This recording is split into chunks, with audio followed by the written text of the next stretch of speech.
நிறைவாழ்வு AG சபை வழங்கும் morning மன்னாவிற்கு உங்களை அன்போடு வரவேற்கிறோம். கர்த்தருடைய பரிசுத்த நாமம் மகிமைப்படுவதாக. இந்த நாளிலே உங்களை சந்திப்பதிலே மிகுந்த சந்தோஷம். எனக்கு அன்பான தன் பிள்ளைகளே, அநேகர் உங்களுக்கு தீங்கு செய்கிறதுக்கும், அநேகர் உங்களுக்கு விரோதமாய் செயல்படுவதற்கும் அநேக யுக்திகளை அவங்க கையாண்டு முயற்சிகளை அவர்கள் செய்து கொண்டிருக்கலாம். ஆனால் இன்றைக்கு கர்த்தர் அவைகளை உங்களுக்கு காண்பித்து, இப்படிலாம் அவங்க செய்யறாங்க, உனக்கு விரோதமா எந்தெந்த காரியங்கள்லாம் இருக்குது அப்படின்னு கர்த்தர் உங்களுக்கு ஒருவேளை அதை தெளிவுபடுத்தி அதை நேர்படுத்தி காண்பித்திருப்பார். ஆனால் இன்றைக்கு கர்த்தர் இன்னும் ஒரு காரியத்தை செய்ய விரும்புகிறார். அவர் என்ன செய்வார் தெரியுமா? உங்களுக்கு இருக்கக்கூடிய எல்லா பிரச்சனையும் அவர் காண்பித்து அவர் என்ன செய்வார் தெரியுமா? நான் வாசிக்கிறேன் பாருங்கள். 1 சாமுவேல் புஸ்தகம் 25 அதிகாரம் 34 வசனத்துடைய மையப்பகுதி இப்படியாக சொல்கிறது: உனக்கு பொல்லாப்பு செய்ய எனக்கு இடம் கொடாதிருக்கிற இஸ்ரவேலின் தேவனாகிய கர்த்தர். உனக்கு பொல்லாப்பு செய்யக்கூடாது, உனக்கு எந்த தீங்குமே செய்யக்கூடாதுன்னு கர்த்தர் என்னை கைப்பிடித்து என்னை தடுத்து நிறுத்தியிருக்கிறார் என்று தாவீது அபிகாயிலை பார்த்து சொல்கிறார். ஏனென்றால் இந்த அபிகாயில் கணவனார் செய்த காரியங்கள் எல்லாம் வித்தியாசமான காரியங்கள்.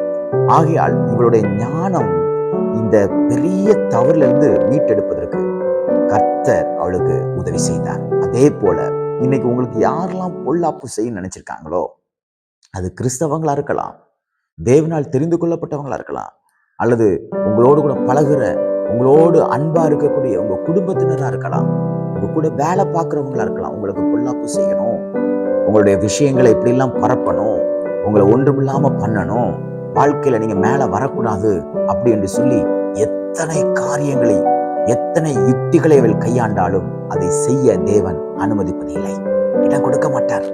உங்களுக்கு தீங்கு செய்யறதுக்கு தேவன் இடம் கொடுக்க மாட்டார். விசுவாசிக்கிறீங்களா? எனக்கு தீமை வந்துருமோ, அவங்க அப்பெல்லாம் யோசிச்சு வச்சிருக்காங்க, அப்பெல்லாம் பிளான் போட்டு வச்சிருக்காங்க, என் காதுக்கு வந்துச்சு, என் கண்ணால நான் அதை பார்த்தேன். நீங்க காதால கேட்டிருந்தாலும் சரி, நீங்க கண்ணால பார்த்திருந்தாலும் சரி, அவைகள் உங்களுக்கு நேரிடாது.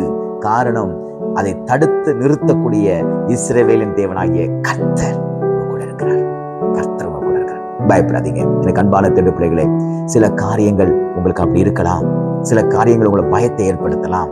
பாருங்க, தாவீது எப்படியாயிலும் அபிகாலுடைய தேசத்தை அழித்திரணும், தீக்கரை ஆக்கிடணும், ஒரு நாய் கூட தேசத்தில் இருக்கக்கூடாது, அப்படி அழிச்சிடணும் தீர்மானத்தில் இருக்கும் பொழுது கர்த்தர் இறங்கி அபிகாயிலுக்கு வரக்கூடிய எல்லா தீங்குக்கும் விலைக்கு பாதுகாத்தார். அதே போல உங்க குடும்பத்தினைக்கு பாதுகாப்பார், உங்க வேலையை கர்த்தர் பாதுகாப்பார்.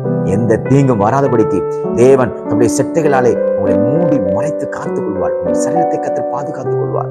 உங்களுடைய எல்லா காரியத்திலும், உங்க பண விஷயத்துல கர்த்தர் உங்களுக்கு நல்ல ஒரு பாதுகாப்பை கட்டிடுவார். சத்ரு நினைக்கிறது உங்கள் வாழ்க்கையில் நடக்காது, கர்த்தர் நினைச்சது நடக்கும். அவர் உங்களை பாதுகாத்து பராமரித்து எல்லா தீங்குக்கும் கர்த்தர் உங்களை விலைக்கு பாதுகாப்பாராங்க. இந்த நாள் ஒரு பாதுகாப்பின் நாளாக தேவன் மாற்றி கொடுப்பாராங்க. God bless you.